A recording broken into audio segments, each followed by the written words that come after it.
Hey there, this is Angel Donovan with episode 80 of Dating Skills Podcast. This episode is a little bit different. It's about a little project I've had recently, which started in December 2010. Back then, I read about the 15-minute orgasm in Tim Ferriss's book, The 4-Hour Body. What he was talking about was orgasmic meditation, also known as OM or OMing, which is a type of practice taught by a company or community called Untitled and founded by Nicole Dedone. Although Ferriss wrote some pretty clear instructions on the technique in his book, as with many things, reading it in a book doesn't really bring it to life. So while I tried it with a few girlfriends, I didn't do it that often, and it didn't seem like that unique, and the feedback from my girlfriends was pretty varied on it, and I wasn't really sure if this was all there was to it. I was thinking maybe there's something more. Kind of forgot about it for a while, and then last November, so November 2014, I randomly met Robert Candell at a dating conference. Robert had just left the One Taste organization, but he's basically headed up the organization with the founder of the movement, Nicole Dedone. So in our chat about orgasmic meditation, OMing, Robert let me know that he thought properly learning OM and practicing it was life-changing on many levels, from developing skills in intimacy with women to life in general. So that was enough for me to get reinterested in it, basically. I went online in the break at that conference and I just booked a workshop straight up in San Francisco. And then I drove up there from Los Angeles just for a one-day workshop and to hang out with the OM community there and basically get introduced to it properly. So in those workshops, basically you have some kind of seminar, a lot of talking about it, and it's both sexes at those, males and females, and you get a practice at the end of it. So I went back to Los Angeles afterwards and I participated in the OM community. I got to know it a bit better and put it into practice. It's something I'm continuing to explore in London now I'm here. It's a worldwide organization, so there's many places in the world where you can join and get involved in this. I think orgasmic meditation, having experimented with it for a little while, can be a useful tool for men's development when it comes to intimacy, sexual confidence, and communication skills in relationships or outside relationships. A caveat, though, is that I would not recommend it for all men. I think it depends where you're coming from and where you're currently at, whether it's the right thing for you and it's going to help you develop and get more out of your life in general and your relationships with women. We get into this a bit in today's discussion with Toni. Toni has been a member of the OM community for 3 years and it's become an important practice for her. She practices a few times a week. She's also a straight talker, which you know I'm a huge fan of. I just like people to tell it how it is. So she's great for an interview. We explore everything from what OM is to what it means to women, to men, and also how to get started if you think it's for you. You can get today's show notes with more information about orgasmic meditation and One Taste, links to events to get started, and links to everything else we spoke about, the interview transcript and MP3 download of the show by going to datingskillsreview.com/podcast and selecting this episode from the list. Or you can just go to datingskillsreview.com and click podcast and you'll find it there. Now, today's episode question is simply, what did you learn about the female orgasm in this episode?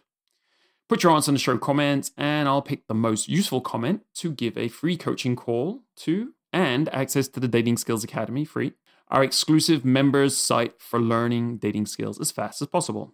So for an opportunity to get that for free, answer in this episode's comments, what did you learn about the female orgasm in this episode? Now let's meet Toni and hear about OM. I'm Angel Donovan, and this is the Dating Skills Podcast. This is a 14-year ongoing mission to discover the truth about what works in dating, sex, and relationships, to become a better man. Join me as I leave no stone unturned, chase down every expert, role model, and mentor with insights to get us to that goal as fast as possible. This show is about bringing you the best of that information so that you can take it in and change your life for the better, step by step, episode by episode. Hey Toni, it's great to have you on the show. Thank you. Thanks for having me. No, thank you. You're making time for this, and you are my OM mentor, so you're kind of the best person to talk to about this stuff.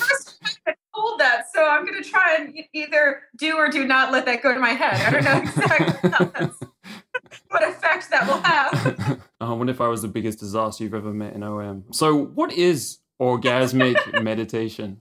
Yeah, orgasmic meditation is a 15-minute timed and partnered practice where a stroker, usually a man, strokes a woman's clit for 15 minutes in an up-down motion. And all each other person has to do is just connect to the sensation. So the whole thing around orgasmic meditation about it being a goalless practice, that it's there for people to connect to feelings and whatever comes up and your sexuality and all of that. And in the container of the 15 minutes to help both parties feel that it's a very safe and I would say guided sort of thing. So that if OMing were something that you did 45 minutes or who knows, when you know it's just that 15 minutes, it allows you to be more fully focused and immersed in the experience than if it were something that were, more loose and free form. Right. That we have to basically take it to orgasm. Normally we're thinking, whenever it comes to sex and sexuality, we're often thinking we're trying to push it towards orgasm, like push it in this direction. And so it becomes a performance thing. Yes, exactly. Yeah. In the OM community, especially, and in other sexuality communities or, as well, they draw a separation between orgasm and climax. So climax is what we see where a woman throws her head back in ecstasy and there's all kinds of fireworks and everything, right? And orgasm is what leads up to that. It's the, rising tingly heat sensation. And it's, for me, often I feel like my scalp tingles, like my hair standing on end. So orgasm is all of that sensation that's leading up to it. It's the turn on, it's your heart swells, however that feels for you. So again, like going back to what you're talking about in terms of it not just being like to get somebody off. Orgasm in orgasmic meditation and in that meditation practice is about staying in that place of focus and connection and sensation without it being about the climax. Not that climax can't happen, but that's where it is. Sorry. Does climax happen? Yeah. As well? It does happen. I mean, especially as you're going into it, like it happens with me, like as you're going into it with just riding the wave of sensations, you're not trying to hold back from that, but it's also not what you're trying to drive towards at the same time, if that makes sense. Right. I guess it must be like, we'll get into the different perspective from the female and the male in a bit, but it must be very, very different in a practice because basically there's the guy who's stroking, they call him a stroker, and he's stroking the clit in a certain way for 15 minutes, which is probably a very different activity for most men from what they're used to. And then the woman, in terms of just relaxing and lying back, and yes, it's very different for her. And in some sense, I don't know, from the woman's perspective, have you found it different compared to your normal sexual activities in terms of having to let go or your mindset or where you have to put it or everything? Yeah, it's complicated, right? Yeah. I mean, for one thing, when you OM with someone, a nest is set up and that's like a blanket yoga mat and a woman keeps her top on but takes her pants off. The man is fully dressed. A woman lies down and butterflies her legs open. A man sits down and puts his left leg across her, and there's this whole thing. And the pressure that he's using on her clit is like the same amount of pressure if you were like just barely stroking your eyelid. It's not like a jackhammer. That helps. So, and of course, like... It's nothing like porn, basically. Right. So just that in itself, where there's a whole process of the man grounds the woman in terms of like placing his hands on her thighs. And that's part of the process for like really connecting to the other person and letting the breath drop in. These are steps that are taken in OMing that most people don't take in their sex life and that put it in more of that meditation realm. These are things that one would do like for yoga or whatever, or in tantra where it borrows and blurs a lot of those lines as well. Also, going back to what we were saying earlier about it not being so much about the getting off, in my sex life, a lot of it has been, there's a lot of weight that's placed on that climax. that either how much a woman is physically connected to herself, to her whole being and her sexuality, or whether the guy's doing a good job, whether the couple's communicating, all of that, like the climax is the judgment, the verdict, like whether that's the case, right? That may or may not be it. I know that for like in my own sex life, whether or not I orgasmed didn't really have to do with that other person. It had to do with what was going on inside of myself. In terms of other things that are different from, I don't know, like the other, like, stuff that goes on in one's sex life or whatever, after you we do a thing called sharing frames with the other person. And that's when you describe a sensation and the feeling that was connected to it just from like one particular moment that happened during the OM. So there was a moment when I felt this hot, tingly sensation from the tips of my toes, and it went all the way up to my pussy and all the way up to the top of my head, or whatever that is. And at least in my sex life, especially in the past, I haven't articulated those things. So OM really pushes you not only in terms of that communication, but also like when you have to say that to somebody else, you get to connect to it for yourself. Then you get to identify, oh, that's what felt good to me. That's what turned me on. That's something I enjoy. And so now in terms of my sex life and going forward, my communication abilities for a partner, for like what turns me on, what are ways that I enjoy being cracked open, what are ways that I can better share what's going on with me, all of that is upped significantly because I've had this practice to help drive that home. Has it been like releasing blocks inside you, kind of like releasing your intimacy, getting deeper to more self-awareness? Yeah, because there's nothing to get you into intimacy like just taking your pants off and letting somebody stroke your clit. Like, not to just get really... All right, let's talk about the social situation a little bit, because I want to make it clear here. So there are couples that do this, right? Yes. I don't know if I haven't really met any couples that are doing this in my exposure to it so far. I have. You have, right? So are they few and far between? There are couples, I've gone to OMing circles where there are couples who will only OM with each other exclusively. Okay. I've also known couples who they are monogamous in their sex with each other, and they will OM with other people. All right, so let's take a step back, like OM circle. What is that? Yeah. It's a pretty weird first experience, as Toni has seen when I did my first time. I love it. Usually you're so critical of yourself in this learning process. So I just wish niceness for you. Like how you... the whole thing was a lot of fun for me. But right. An OM circle is where strokers and strokies will come together and do the timed practice together. And they will line up partners ahead of time. So usually at an OM circle, there will be 2 OMs. So an OM is 15 minutes. So that means that whether it's in sending text messages to other OMers that you know, or however you do it, you're going to be my OM number 1, you're going to be my OM number 2. There's one person who holds time. And so people set up nests. It could be like 5 couples or 5 sets of people, or it could be 20 or what have you.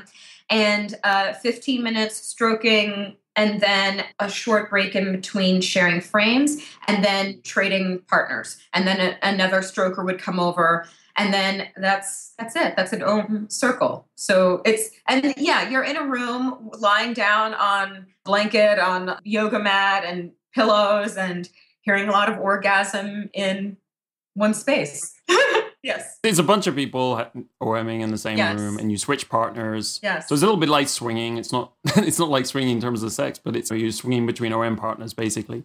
And to take a step back, like the OM community, which is kind of coordinated through the OM hub, I guess, and through the events. Yes. People connect with each other through that, and they basically ask each other if they want to OM. So there's a lot of swinging within, like, we'll call it swinging. I don't know what else to call it. I like to call it swinging. To me, it's community. It's making contact. It's okay, connecting with different OMers. Connecting, yeah. All right, actually, that's a better term, because I look at this as a meditation kind of thing. So you connect with different people, and you basically just say, hey, would you like to OM? And they're like, yeah, sure. And you invite each other. And like when I was in LA, I would go one place to OM with someone, and then someone else would be there like, hey, like you're here, why don't we OM, right? So it's this big community and everyone's very friendly and they're just taking opportunities to OM because everyone enjoys it and they're getting the practice out of it that they want for whatever reasons. So I wanted to ask you, what got you first into it? Like, how did you first come across OM and how did you take those first steps, if you can take yourself back to that? I know you said it was a long time ago. It's like 3 years ago now. That's something that stands out in one's memory. I was working with a life coach in New York that I still work with.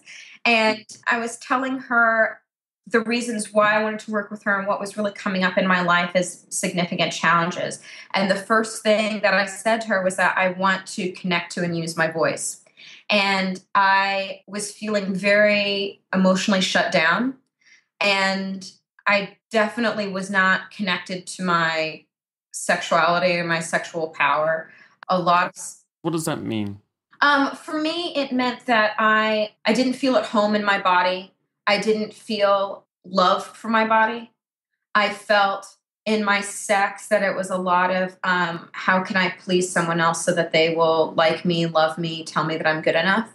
And or I was using sex as a way to boost my self-esteem instead of a way to connect to another person. I wasn't speaking out for what I really wanted in my sex. I mean, again, that came to the, connecting to my voice, right? So the stuff that I was saying earlier about upping your communication, that was my life coach is someone who OMs, and she's been OMing for a while. And she was talking about how the practice takes these other facets of life about communication, about vulnerability and intimacy. And when you bring that down to sexual energy, which is like, the base of where we come from, right? It's that sexual energy component of us is something that's so primal and often denied, capped, pushed down, labeled as unacceptable, that when you connect to it, it opens up one's life in these tremendous ways. So when the way that she described it to me was that if you can communicate to someone when their finger is on your clit, then you can communicate in all areas of your life. And she totally did. She explained the whole practice to me, the whole thing. And because I was already on this journey of self-discovery and I had so much faith and trust in her, I just went to a workshop. So I went to this one-day workshop where there was a live demonstration of the OM. And so I got to see Nicole Daedone, who is the founder of One Taste. And she wrote the book Slow Sex on Orgasmic Meditation. So she did a demonstration of OMing on one of the OM coaches. And so I got to see someone stroke. So she was stroking a girl? It was to date one of the most profoundly moving, beautiful thing I've ever seen in my life. I felt as if my heart was connected to each and every person in that room. And like I was a part of that orgasm. And I felt like these waves of passion and freedom that were coming out of this woman's pussy were part of me. It was this lightning bolt moment. And so that's when I knew that I wanted to engage in it. So in this one-day workshop, they answered questions about OMing. They talked about, Nicole Daedone talked about her history of what brought her to the orgasmic meditation process. They talked about the steps. And then if you wanted to stay for the portion at the end, you could actually do a first OM. So I was in this room with a whole bunch of people that I did not know. But after you're all there for the same reason, so you're kind of like looking around like, what brought you here? So like it's easy bonding experience. You probably like think that you have some things in common, at least with that person that brought you all to that room, right? So after most of this workshop, a group of us went out to lunch and we were all talking about what stood out for you or whatever. And we got very friendly. And then we came back and we could actually do the OMs. And some of the coaches would help us like set up, do you need a partner? You need a partner? So on that day was the first day that I like laid down on a yoga mat and took off my pants and a man put on gloves and, and the whole setup and the lube and had my first OMs. That was it. And just to explain that experience, is it similar, or was your first time very different? And it's something that you have to, the first time is kind of more difficult. Because I noticed when I did the same workshop as you, there were a lot of reactions around the room. Like, for instance, when one girl saw that first OM demonstration, the girl sitting next to me and I've been talking to for a while, she freaked out. She was horrified by it because she'd had sexuality and basically a sexual experience in her life where she was with extremely dominant men and she liked to be basically dominated a lot. And that's what she thought was great. She was quite happy to talk about that a lot and how she liked dominant sex and being dominated and this kind of area. But OM was kind of the opposite. She saw this guy softly stroking a girl and not getting anything out of it, not dominating that girl. And so for her, it seemed to put in question. And so she was like basically covering up her face. So just to say that I think around the room, people respond to it differently based on what their experiences are. Some people like you, like in my group too, there were people who are blown away. And so most of it that I found was like 80% talking, sharing your experiences, them talking about the experience, sharing, like the coaches sharing their experience. Yeah. And then you come to the end finale, which is the practice part. And some people opt out of that. Some people really want to go for it because they've enjoyed what they saw and they think it's something they want to continue with. And then at the end of the day, you're in a room with about 20 people. 40 people, maybe 20 pairs, roughly. Yeah. Yeah. And then how did that feel, that first experience? Yeah, just going back in that workshop that I was in, it was a similar breakdown to what you're saying. It was 80% of us who were in some way able to articulate something positive. And also the other thing with OMs, they just want you to they want you to take away the auto filter that you have in your brain before you first thought, so that we could be acting more on the flow, right? So guys were not wanting to say something like, my cock's really hard. They're like, no, that's good. Just fucking say that. And there was a woman near me who was just crying, sobbing. There was a guy on the other side who was very angry. And I honestly kind of don't know what he thought he was going to get at this workshop, but he felt like this was going way outside the bounds of what was okay or whatever. And the part of the reason why there's so many coaches and whomever that are in the room is to talk to people, is to try to get people to not necessarily they're trying to, brainwash them or something, but talk to them about their feelings so that somebody doesn't just storm out of the room and not at least get the experience of trying to articulate what's going on for them. So yeah, no, I will say that there was a similar breakdown to what you're saying. Anyway, what was your actual question? Now that I just so then we get to the practical experience, and I have to say a lot of people opted in for that. And you asked about what my first time OMing was like. Yes, because you did it in the practice in the workshop room, right? Yeah, my first time, and I don't think that I'm unique in this. There was so much noise going on in my head that it was very difficult for me to connect to the sensation, and that's why I was so thankful to have the coaches there who were repeating things like just keep breathing.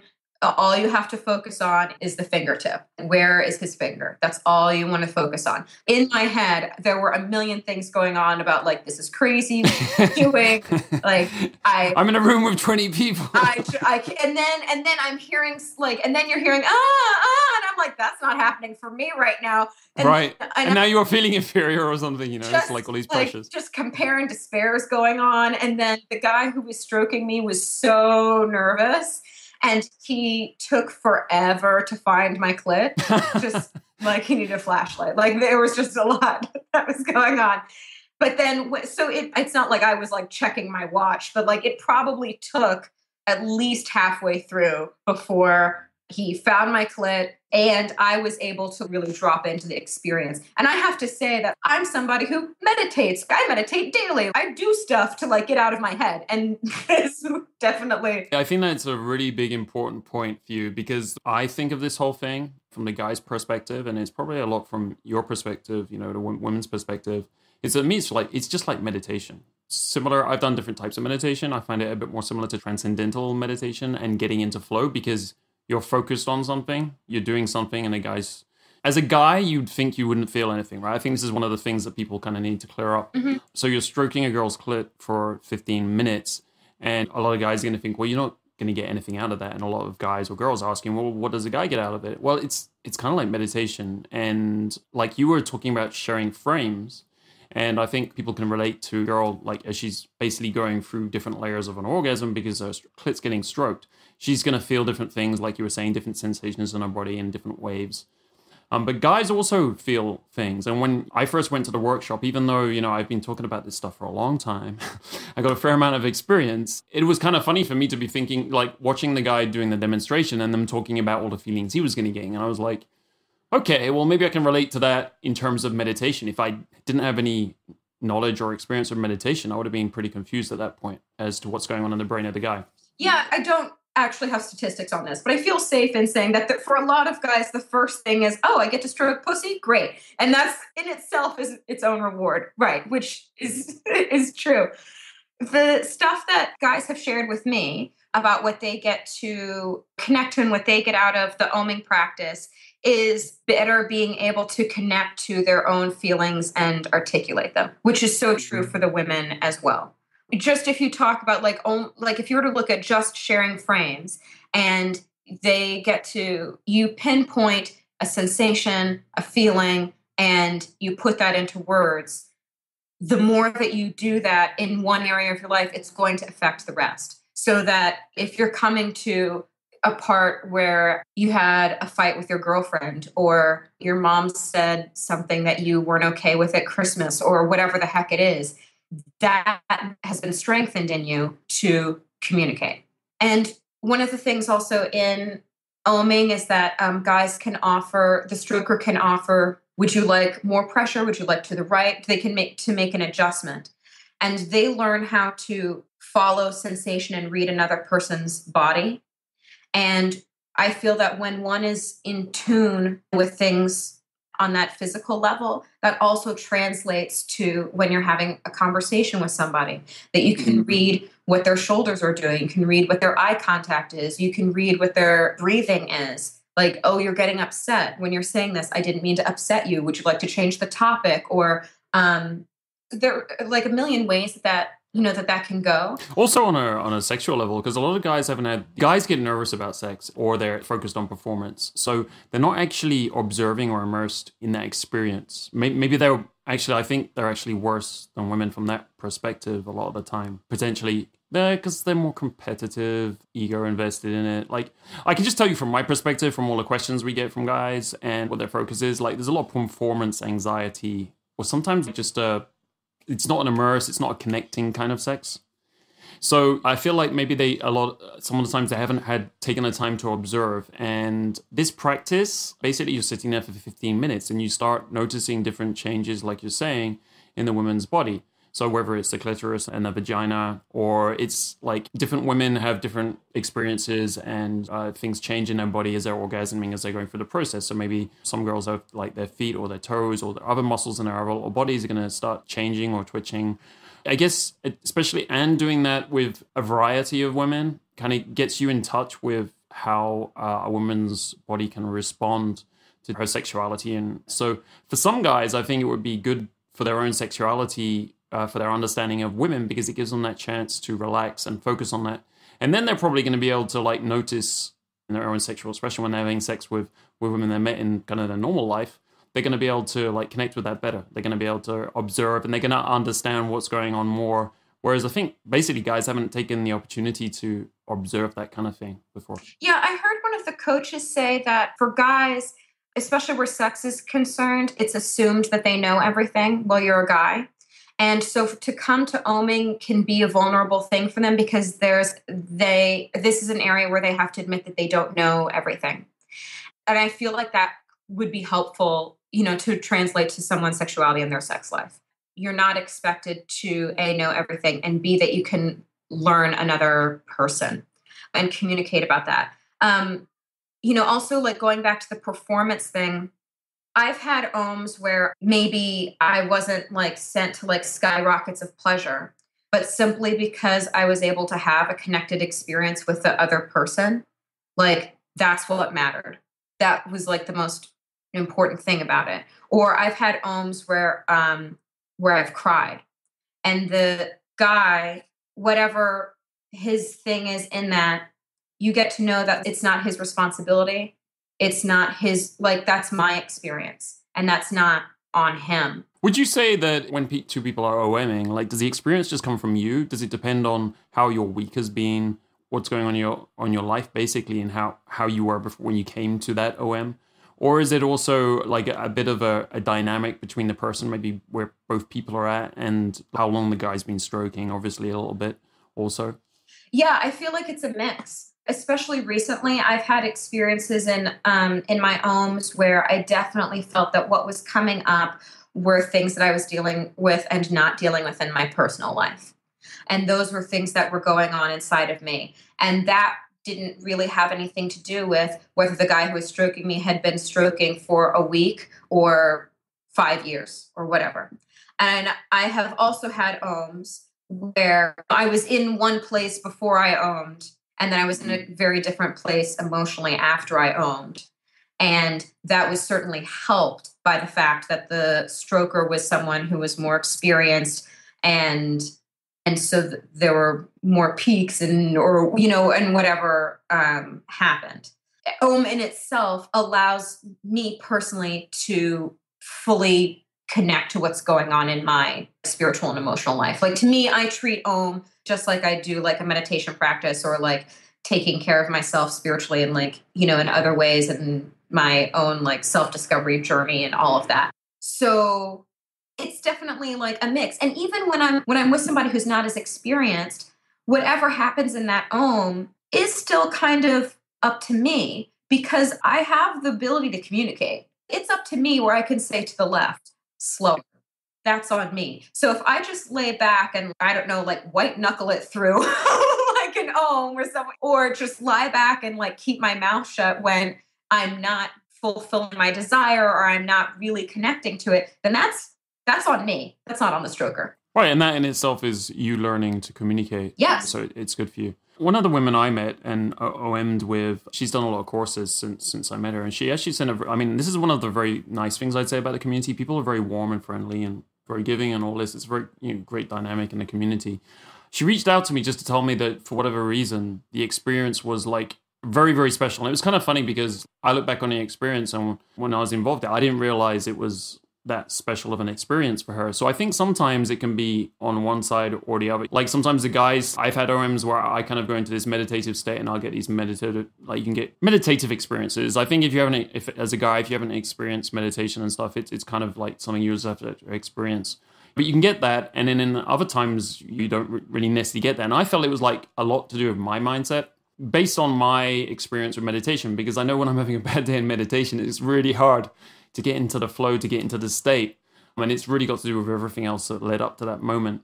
So I kind of felt like definitely a big influence for her experience that day would have been whatever was going on coming up to that period, not just necessarily the fact that there's a guy there and it happens to be a particular guy or anything.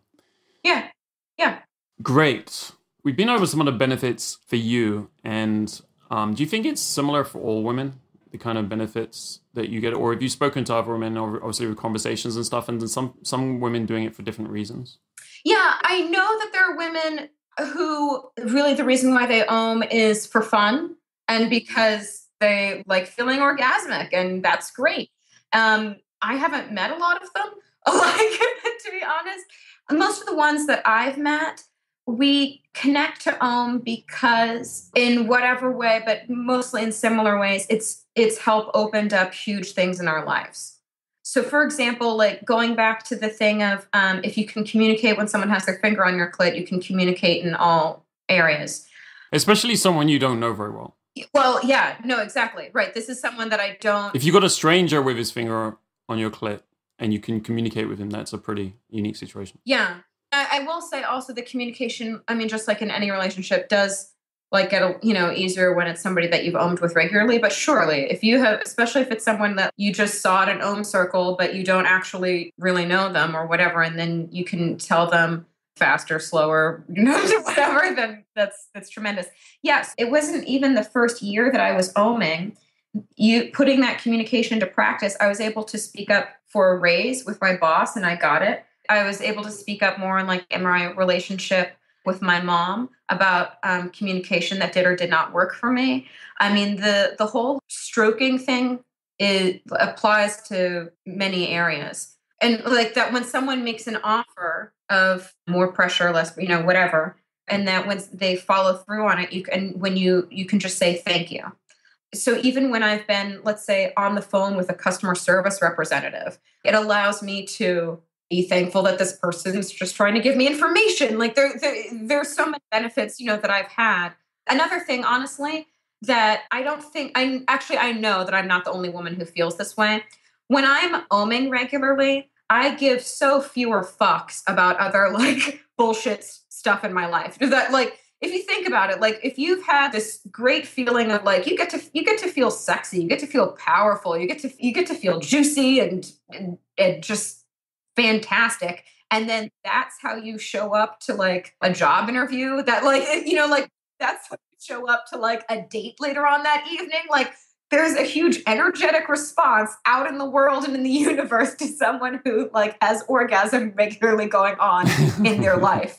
I don't feel the as much like pressure inside to like, oh, I have to go have sex, because I get to enjoy all of these sexy connected feelings in OMing. I'm not saying I don't still like have the need for sex, because that's definitely there, but it doesn't have to like keep me awake at night, if that makes like, you know what I mean? Like, right. You're not going to be desperate, and it's possible that people get so horny that they settle for someone in a relationship. They're in, people in relationships all the time that they're not necessarily really into. yes. But when you're getting sexually satisfied every day, that's not likely, it's not going to happen. It's all about that I don't have to settle. Yeah. Because turning the conversation back to my own personal life, I have really been on this focus thing of I don't want to settle for less than what my heart truly wants. And because I'm OMing, I feel very certainly that I get to enjoy these,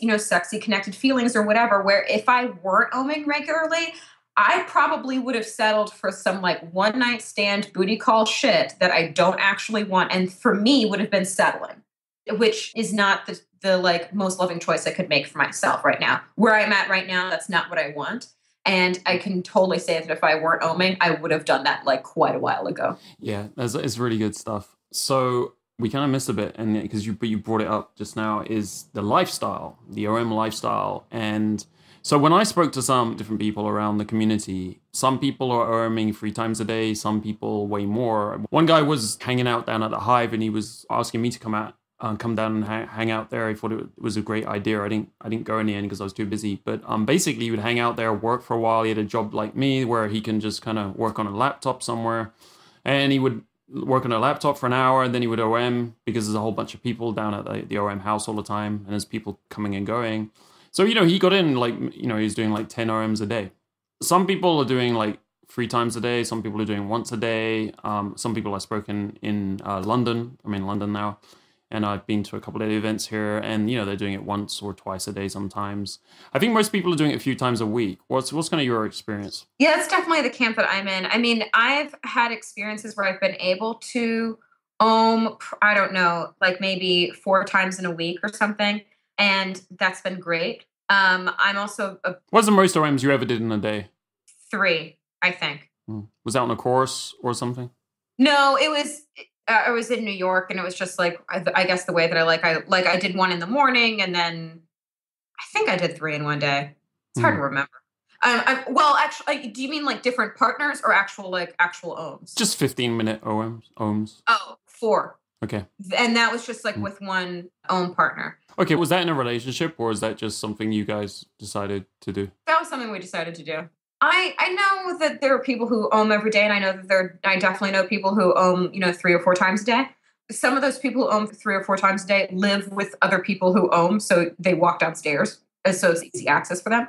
For me, I feel satisfied with like 3 times a week. That feels fine for me. Like, I'm sure that it would be great if I had more than that.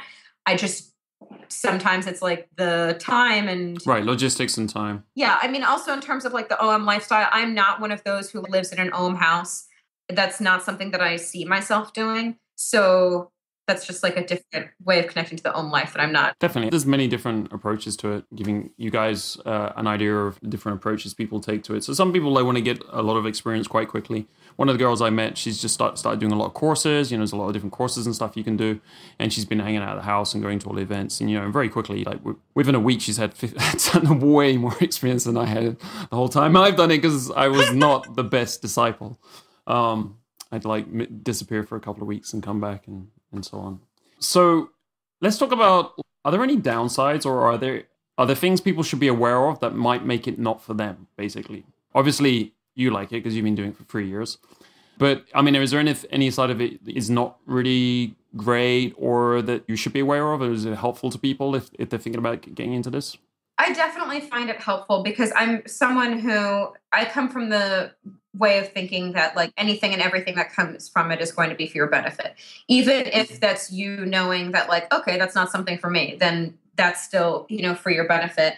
I don't know. The things that, even the experiences that I've had that have not been incredibly positive, they're still helpful for me. So it's hard for me to think about how to phrase it. Something that was difficult is that I did have an experience of someone that I was OMing with as a regular partner, and we did have sex, and that, which I don't think is like a bad, I definitely wouldn't label it as like a good or a bad thing for people to do, because I've had sex with OM partners. With this particular person, I found that I had difficulty in the OMs because then I had trouble connecting to the moment in the back, because in the back of my head, I was thinking, oh, is he going to want to have sex after this? And one of the huge things in the whole OM experience is to get a woman's, what they call what's called the vigilance center, to calm down so that she can connect the sensation. So in each woman, we carry this part of our core that's like, almost like that, like primal brain of like, protect, what's happening to me, and that like wants to jolt and defend and like put up walls, or because like in the back of our head we're like, okay, 1 in 3 women get raped, like we've got this whole, like we've got this whole narrative that's running behind us, especially around sex, of like, be on your guard, right? So that's a huge barrier to get across in order to connect to the sensation of OMing. So that's one of the reasons why it's like very secure in terms of like, you have to keep to the 15 minutes. Have to let her know when you're placing your hands on her, and all of it. It's to like get all of that noise to calm down. So when I was with this OM partner, that vigilance center was coming back up, because for women, the whole like being able to connect to sensation without the question of expectation afterwards is a huge fucking revolutionary thing for us. Because for us, it's like to connect to a sexual experience without having that thing of like, oh, does he want me to jerk him off after this? Then we can't be present to a moment. And that's such a big thing for us. So that was a huge barrier. And once I communicated that to him, that was tough. And then in addition, it wasn't just that he wanted to have sex, but he wanted us to have a relationship, which I felt like I wasn't on that same page. So I guess, did you have to stop OMing? Yes. It sounds like you had the conversation quite quickly, or was it more complicated? Well, in terms of like this came up and you had the conversation, because a lot of the stuff you've been talking about today is OM makes you more able to communicate. So I'm just wondering if OM helped you to communicate in that situation and kind of straighten out quickly, or you felt... Yeah, to be honest, I can't say that like, oh, thanks to OMing, I was able to communicate this big thing in 30 seconds. That's not what happened. Okay. So we're talking on pilot shit here. Okay, no, it's all good. Right. Like, thanks to OMing, I was able to communicate it, period, instead of just like not answering the dude's phone calls and like running away to my apartment or something. Yeah, it took me a bit, but I did communicate it, and I did stop OMing with him because I felt like, for one thing, I felt like it wasn't fair to him. I was fine not being in a relationship and not having sex and just getting like great stroking. I felt like that was not a kind thing to do for him, who wanted more. That, I would say, was not an overwhelmingly positive experience, but I'm also like really thankful for it. Another thing is that the One Taste management, administration, the staff, if you will, that like there are individuals in One Taste in that group that I have such a great time with, and I feel really like value me as a person.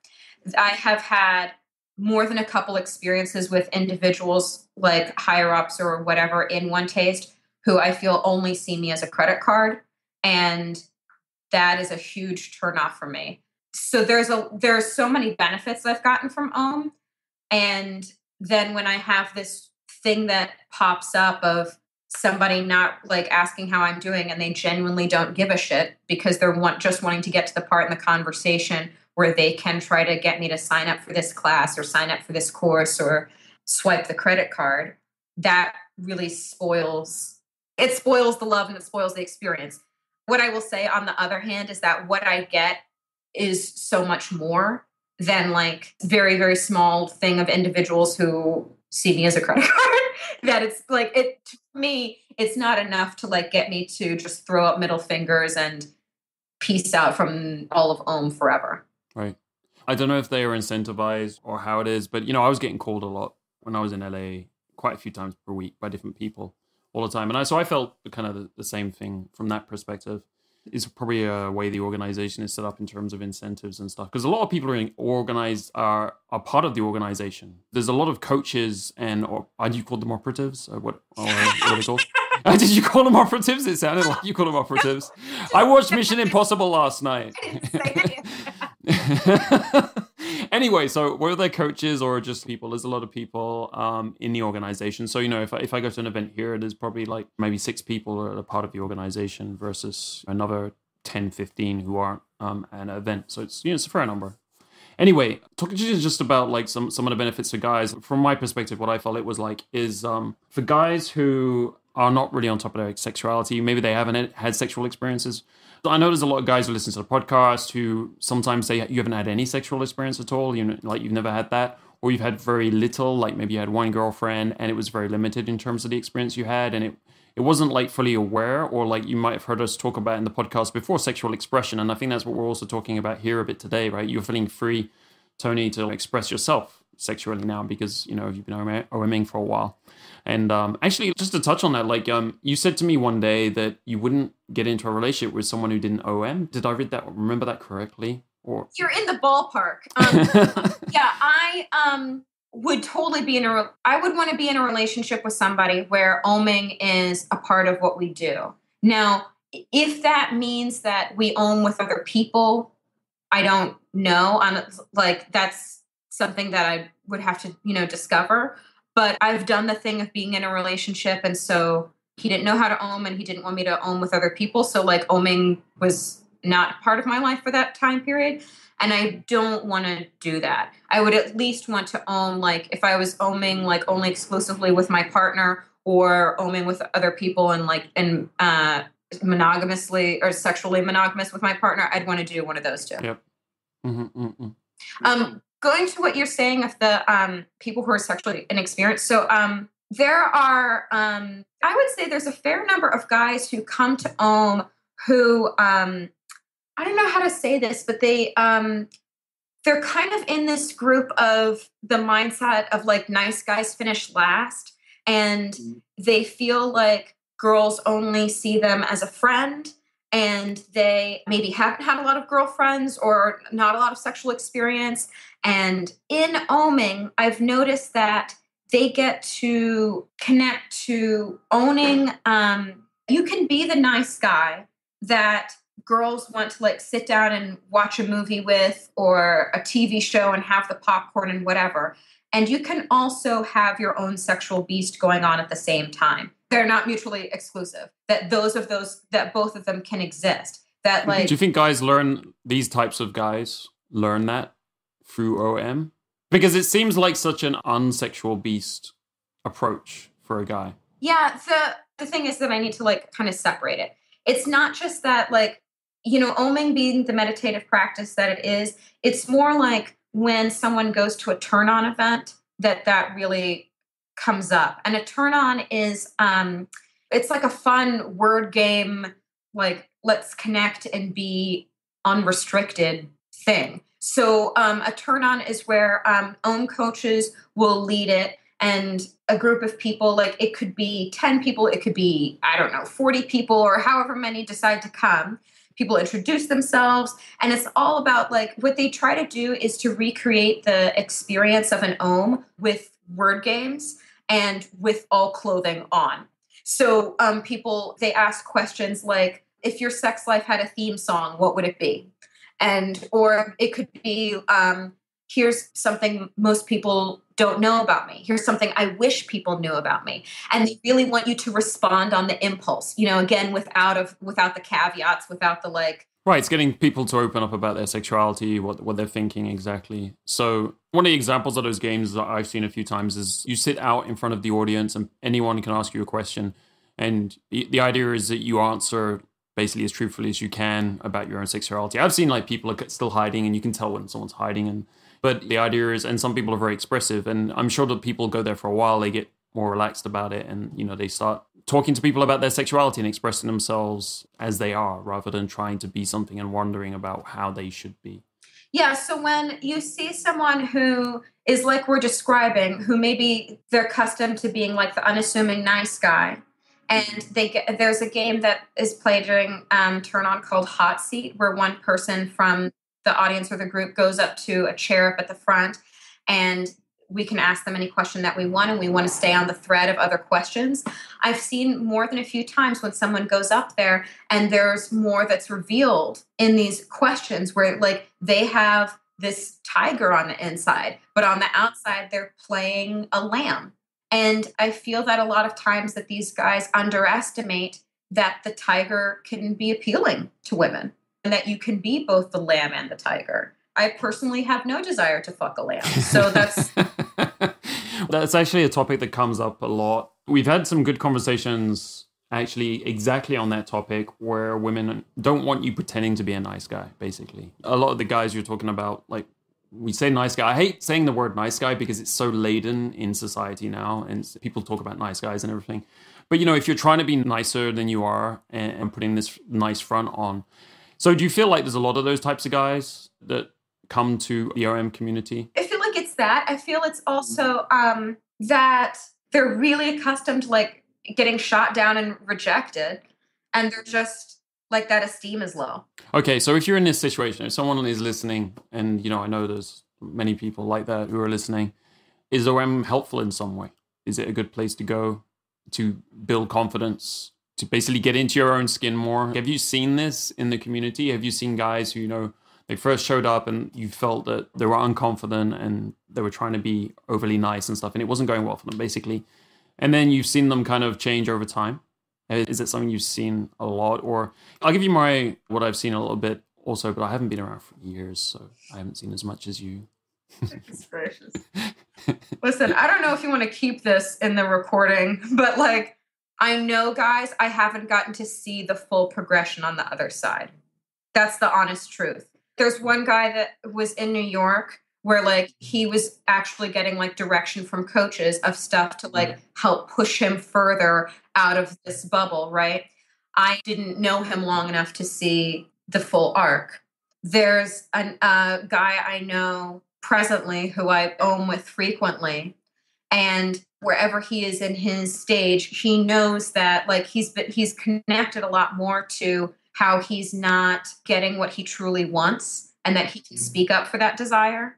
And for example, he's not comfortable accepting like a blowjob because he's not comfortable like speaking up for that something that he wants. So he'd much rather focus on like a woman's desire and trying to make her happy.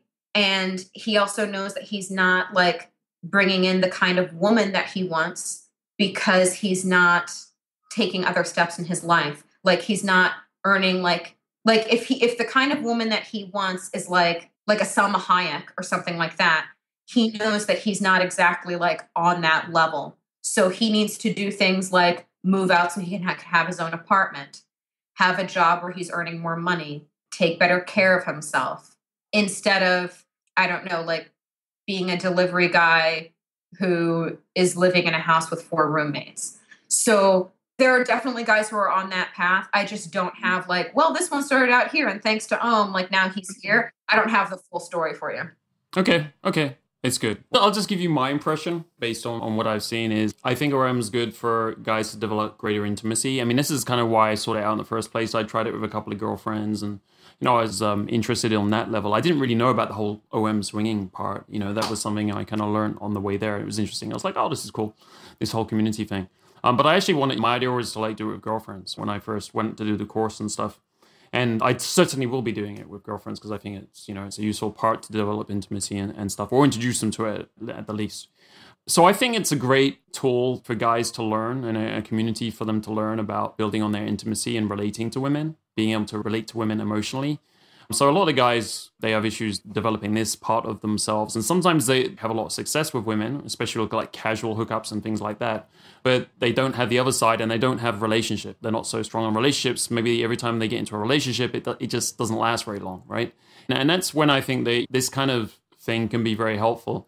But the other areas where they don't feel comfortable in intimacy. And just by the fact of doing this for a while, they can get more comfortable being around women, and especially with the sexual anatomy involved. But I did feel that most men are relatively undominant in the community. And I found that there was a really good example. I met a guy, really very cool guy, in one of the turn-on events. And he was an ex-drug dealer, a real gangster, problem to society, basically. One day he decided to switch up and become religious. And then he dropped that because that wasn't for him. But basically he came to OM, and you could see that had sparked this other side of his personality that he hadn't known most of his life because he'd been in such a hard environment. He had no idea about it. But yet he was a very balanced individual now. You could see it as very strong, masculine side of him, his lion, for sure. But he also had this, this other very intimate. So I felt like he was a very balanced person at that point. Yes, I feel like that's the thing that OM provides more for someone who is what you're describing with the lacking sexual experience, lacking in esteem, and feeling like they have to play smaller than they actually truly are in order to get what they want. That it allows more room and encourages the incorporation of both. Because there's so many, if I were to describe my dream guy, he's strong and he's also tender, those contrasts, those are what exist. And that's what, that's what I want. So, another thing, and this is just coming from my own experience, when I have that juicy orgasm feeling flowing in me, I feel when I'm walking down the street, it's not just that I feel like I'm hot shit. It's I know that, I have more confidence in my dating life because I have turn on flowing through me. So, and that's attractive to others, whether that's again, in a job interview or when you're out on a date. So for the guys who are in that category of playing less than they really are, and, and the unassuming, shoulders hunched ones, can help not only incorporate, but those other things. But when you've got that juicy orgasmic feeling flowing through you, that is attractive. That is attractive to other, to other humans. We smell them. We smell it. Right. Basically getting into the flow. If the guy learns to get into the flow in this process and he starts to really feel it, I think that has a value in itself as well. I think that's what you're saying. He begins to be able to express himself more and be himself more by connecting with that flow all the time. So that's another great thing for it, for sure. Toni, thanks so much for all of this. Yeah, this is really good. If someone was going to get involved with the whole OM thing, how would you suggest their first step should be? Should they go to a turn-on event, or what would be the easiest way to get in and not getting freaked out by it? I recommend going to a turn-on. I feel like it's a fun, easy introduction. It's I've brought people to turn-ons. It's the best first thing that I would recommend. And turn-ons are also completely geared that if people have more questions and want to know more about the OMing experience, that's where to go. There's also a really great TED Talk that Nicole Daedone did about orgasmic meditation. That's on YouTube. I haven't read her book. You mentioned the book earlier. And she also has the book Slow Sex. Have you read that? I have it on my nightstand. I'm working on it. Okay. I haven't read it either. So anyway, we can't vouch or whatever. Yeah. Those are the places where I'd recommend starting. Yeah. Great, cool. Well, I ask everyone who comes on this podcast this question at the end. So what are your top 3 recommendations to men who want to improve their dating lives as fast as possible? Ooh.